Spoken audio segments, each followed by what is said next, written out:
setelah ikut teori koh ini, jam tidur kita merosot jadi lebih sedikit ya, antara 4, 5, 3 jam bahkan itu sekarang itu. 6 jam udah kebanyakan ya, udah bikin, kalau saya udah bikin badan kaku-kaku, kepala pusing gitu ya. 4 jam rata-rata ya. Nah, itu bayangkan 50% turunnya. Artinya kita sudah, karena zikir ini, waktu hidup kita bertambah 3 jam sehari gitu ya.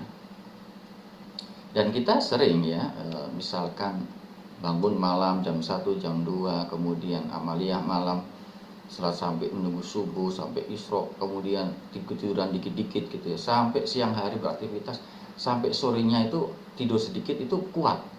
Itu karena energinya yang melimpah. Dulu saya tidak kuat ya, bangun subuh jam 4 gitu, kemudian aktivitas seharian udah lemas, sudah capek sebelum ikut thariqah ini. Sekarang itu biasa sekali ya, bangun jam 1, jam 2, setengah 3, mandi mandi taubat, lanjut amalia sampai aktivitas sehari-hari, tanpa tidur sampai jam 1, jam 2, bahkan sampai maghrib, itu masih stay gitu ya. Meskipun kalau kerjaan banyak, kemudian setelah isya sudah tepar gitu ya. Jadi kalau Bunda sudah hafal, kalau saya dijaga nggak nyala berarti udah tepar itu. Nah, itu karena itu tadi siklus kehidupan kita yang kayak gitu. Mulai jam 1, jam 2 pagi dini hari, dan sudah terjadi biasa. Nah itu kalau kita perhatikan tidak mungkin ya tanpa energi zikir yang melimpah itu.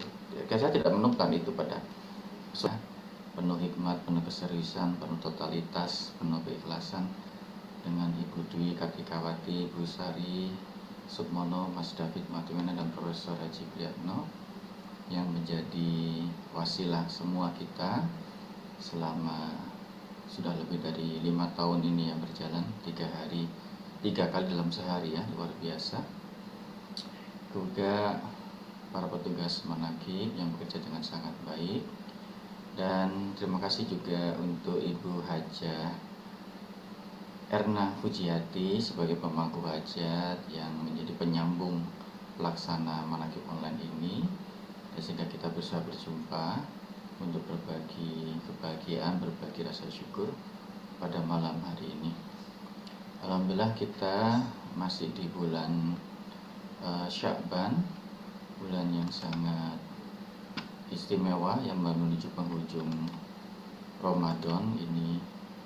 Ada banyak saran kita untuk mulai latihan pemanasan, latihan puasa gitu ya. Tapi godaannya kalau tempat saya cukup banyak ya. Ini banyak orang melakukan pengajian nyadran sana nyadran sini, jadi hasilnya malah banyak makanan. Ini nggak latihan puasa, malah latihan makan ya. Alhamdulillah Bapak Ibu Iwan Akhwat semua, para murid-murid kecintaan Pangarsa Abah, mohon izin saya melanjutkan penjelasan atau hikmat kita tentang An-Nur ya, dalam huruf Nun di bulan Sya'ban ini. Guru kita memaknai huruf Nun sebagai An-Nur, dan realitas An-Nur ini seperti disampaikan berulang-ulang oleh para kiai yang berbeda adalah satu realitas yang sangat kompleks karena sangat agung gitu ya. Nah, minggu lalu saya sampaikan secara metafisis gitulah ya, secara ontologis, An-Nur atau cahaya ini lebih kekal, lebih dahulu daripada sesuatu yang disinari atau dicahayai dan sarana untuk melihatnya gitu ya. Misalkan seperti bumi kita ini adalah satu objek yang besar menurut ukuran kita, tapi sangat kecil menurut ukuran galaksi, bahkan tak tampak kalau secara kosmis itu kayak butiran debu yang sangat kecil di antara miliaran debu yang lain, dan kita tinggal di dalam debu itu gitu ya. Tapi debu ini sangat istimewa. Nah, bumi kita ini secara teori itu adalah tercipta dari guguran bintang ya. Jadi disebut planet-planet itu sebagai stardust atau debu bintang. Jadi secara astronomi para ilmuwan itu berspekulasi kalau bintang-bintang sesungguhnya penghuni banyak dari antariksa atau kosmos kita ini adalah bintang-bintang, karena mereka adalah sumber energi dan cahaya. Nah, ketika satu bintang itu sudah kehabisan energinya dalam waktu yang sangat lama, yang miliaran tahun, maka dia akan mengerut dan melepuh ya, meledas gitu ya. Nah, butirannya itu menjadi planet-planet yang makin lama makin dingin dengan berbagai macam kondisinya. Sehingga awalnya adalah bintang, ya, matahari juga adalah contoh bintang. Sehingga kalau kita bandingkan antara matahari dengan bumi dan planet-planet yang lainnya, maka matahari itu lebih lama adanya ya, lebih dulu daripada bumi gitu ya. Dan suatu ketika nanti juga secara teori matahari ini lebih lama keberadaannya gitu ya daripada bumi. Nah, begitu juga dalam secara spiritual, keberadaan cahaya dalam hal ini adalah Al-Quran, itu karena Al-Quran sebagai firman Allah, maka dia lebih kekal daripada keberadaan kita manusia yang kita memiliki hati dan pikiran yang mendapat cahaya, sinar atau petunjuk dari Allah tersebut. Bahkan Allah sebagai pemberi cahaya itu juga kekal ya, lebih kekal daripada kata kekal, lebih ada sebelum kata ada gitu ya. Ada yang tidak berawal ya Allah itu, dan akhir yang tidak berakhir. Wal awalun wal akhirun, sesungguhnya tidak berawal dan tidak berakhir. Nah, sehingga cahaya itu sesungguhnya itu kalau secara metafisis adalah realitas yang lebih asali, lebih hakiki daripada kita, mari pada mata kita dan melihat objek-objek yang kita saksikan gitu ya. Nah, salah satu tanda dari cahaya atau tanda kita mendapat cahaya adalah ketika sesuatu itu memberikan kita informasi atau pengetahuan, dan pengetahuan itu menciptakan kepastian, dan kepastian itu menciptakan ketenangan pada kita gitu ya. Nah, Al-Quran bicara juga mengenai petunjuk dan cahaya Allah di dalam hati yang disampaikan oleh Allah lewat hati manusia. Itu disampaikan dalam surat At-Tagabun, juga disitir oleh guru kita Pengarsa Abaos, bahwa Allah berfirman, barang siapa yang beriman kepada Allah, maka Allah akan berikan petunjuk pada hatinya. Jadi tetap di pada hati. Dan kita lewat talqin zikir yang diberikan oleh Pengarsa Abah itu adalah cikal bakal atau bibit cahaya dalam hati kita ya.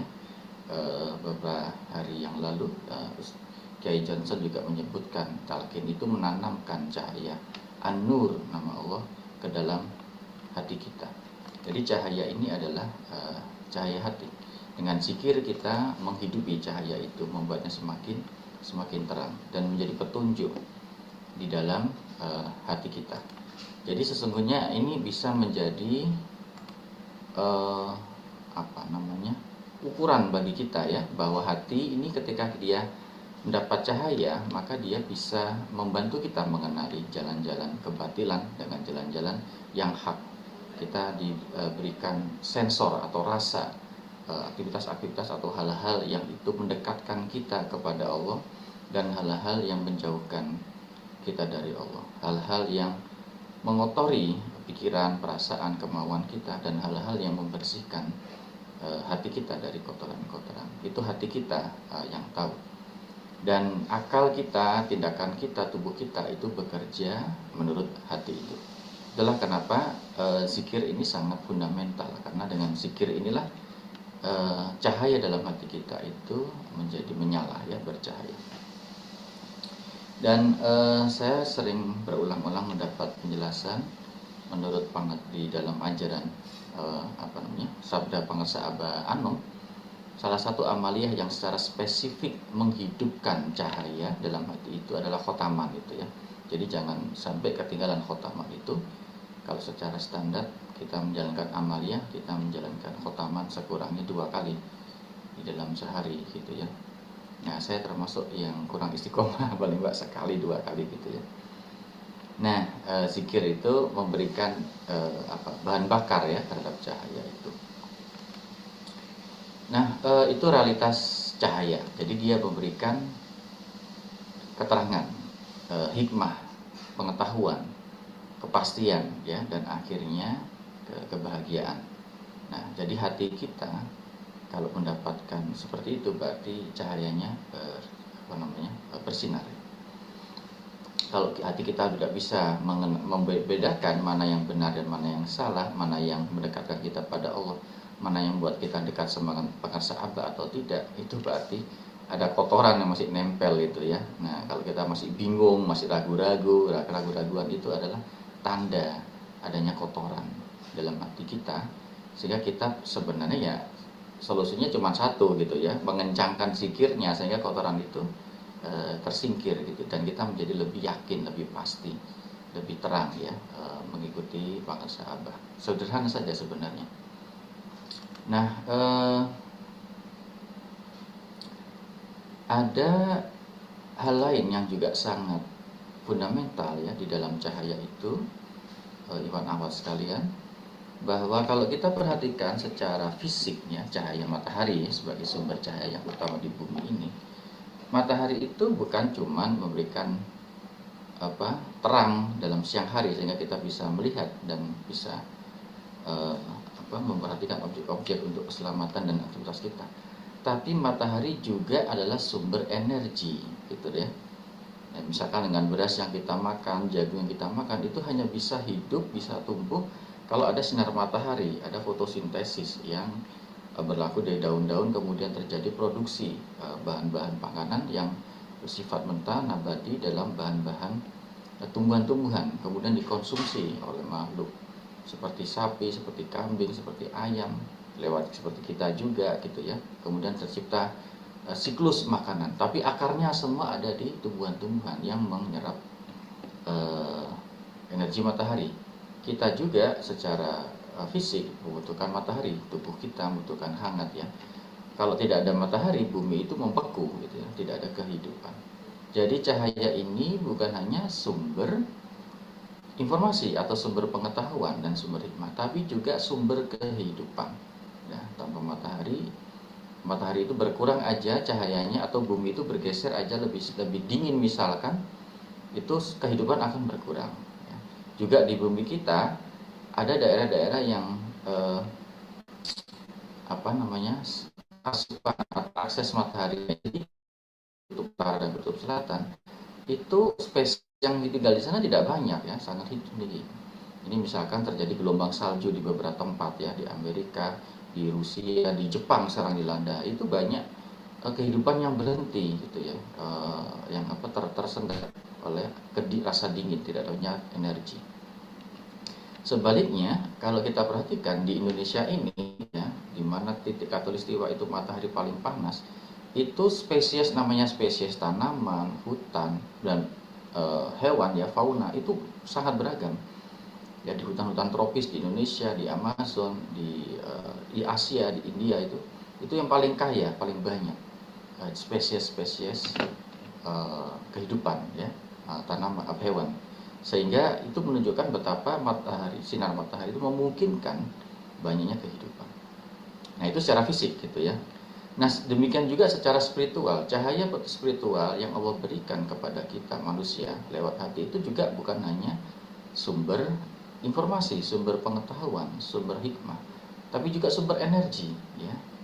Itulah kenapa pengarsa abah berulang-ulang mengatakan talqin itu menghidupkan orang yang sudah mati, sehingga ketika semua yang kita dapat talqin itu sudah hidup, mati 2 kali, hidup 2 kali, dan kita tidak akan mati lagi ya. Nah, ini artinya zikir atau cahaya di tampilan itu adalah sumber kehidupan, menghidupkan ruh kita, menghidupkan hati kita. Dan juga secara elan vital ya, kehidupan itu sangat terasa ya, bagaimana kita yang mempraktikkan zikir ini, energi kita itu semakin besar untuk kehidupan. Kita diajarkan untuk membatasi tidur misalkan oleh pengusaha ya, tidur adalah temannya kematian, kata sabda Rasulullah SAW. Jadi kita banyak tidur, banyak mati. Jadi di sini di dalam thariqah ini kita diajarkan berzikir, dan zikir itu memberikan energi.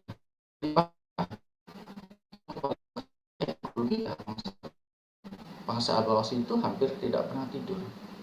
selama saya melihat bertemu Pangarsa Abah, tidak pernah saya melihat beliau menguap gitu ya, beliau batuk dengan kencang gitu, paling cuma gitu aja, sebentar, jarang sekali, atau tampak lelah gitu, kapan aja, tidak siang hari, tidak malam hari, beliau seperti itu, stabil, tampak bugar dan vital gitu ya, hidup live gitu ya. Nah itu karena cahaya yang ada dalam beliau yang melimpah-limpah. Apa yang sekali kita dekat dengan Pangarsa Abah itu rasanya energi hidup juga sangat menyala. Jangankan, nah ini jangankan ke Pangarsa Abah ya, kita semua saya yakin ikhwan akhwat semua yang sikirnya udah dawam itu energinya juga terasakan ya.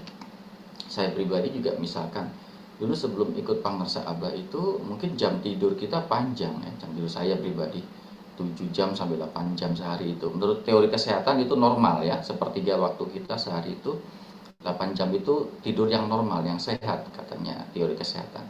Setelah ikut teori koh ini, jam tidur kita merosot jadi lebih sedikit ya. Antara 4, 5, 3 jam bahkan itu sekarang itu. 6 jam udah kebanyakan ya. Udah mungkin kalau saya udah bikin badan kaku-kaku, kepala pusing gitu ya. 4 jam rata-rata ya. Nah, itu bayangkan 50% turunnya. Artinya kita sudah karena zikir ini waktu hidup kita bertambah 3 jam sehari gitu ya.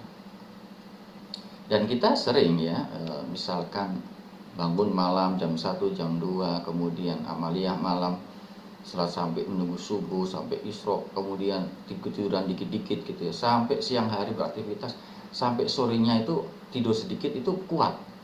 Itu karena energinya yang melimpah.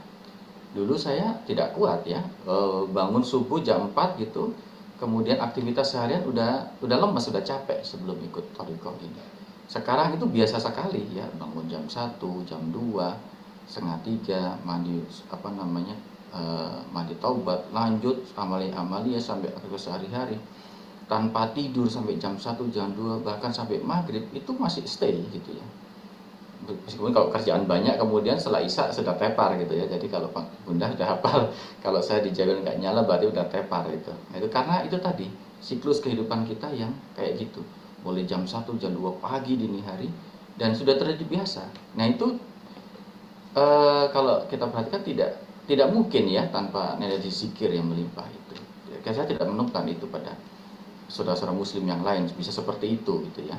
Katakan mulai subuh lebih awal aja udah terkantuk-kantuk gitu. Nah, ini tanda bahwa cahaya dalam hati kita itu bukan hanya memberikan petunjuk tapi energi kehidupan yang luar biasa. Ya, dan energi ini juga menghidupkan, mengajak kita untuk selalu aktivitas dan menjalani dengan rasa bahagia, dengan rasa senang. Nah, ini tanda cahaya sedang berjalan. Nah, ini luar biasa ya, artinya juga bahwa ada fungsi untuk kehidupan ya. Cahaya ini begitu apa namanya mendasarnya ya. Mengapa realitas an-nur itu begitu penting, sehingga itulah kenapa Al-Quran bukan hanya berupa hikmah atau pembeda, tapi juga penghidup, memberikan kehidupan, bukan pada kehidupan secara fisik tapi secara spiritual, secara rohani. Dan talqin zikir terutama itu ya, hanya lewat talqin itu benih Al-Quran itu kemudian dihidupkan di dalam hati kita dan menjadi cahaya hati kita yang menerangi hati kita dan memberikan kehidupan ya, yang mungkin kita belum merasakan ya.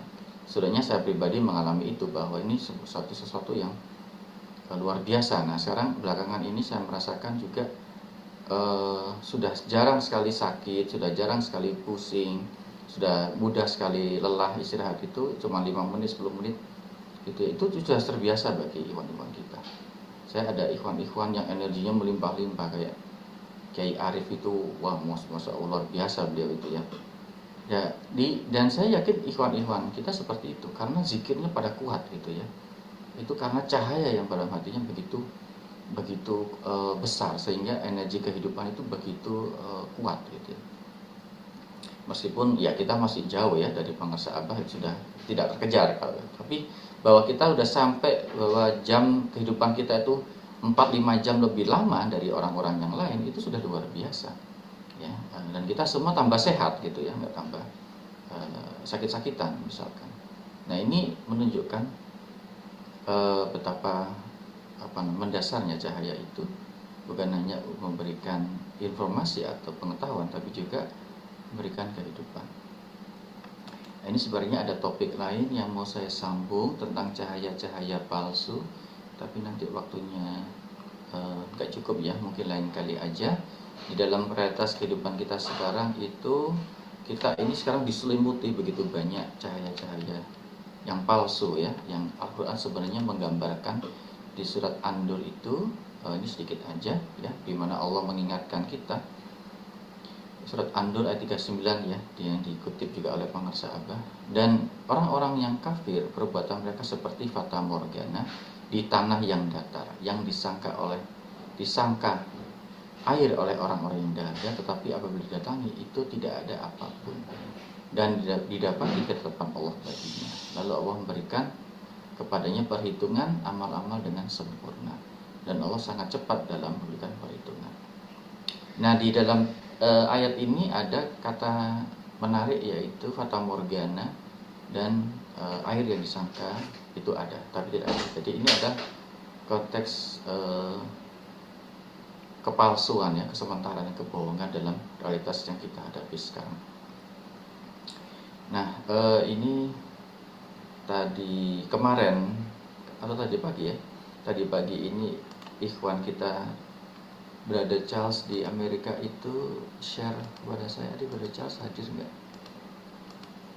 Beliau bikin video dari AI ya, yang isinya itu ada mbak-mbak pakai jilbab menyanyi Bani Hasyim ya, bagus banget itu. Tapi semuanya pakai AI, nadanya pakai AI, figurnya pakai AI gitu.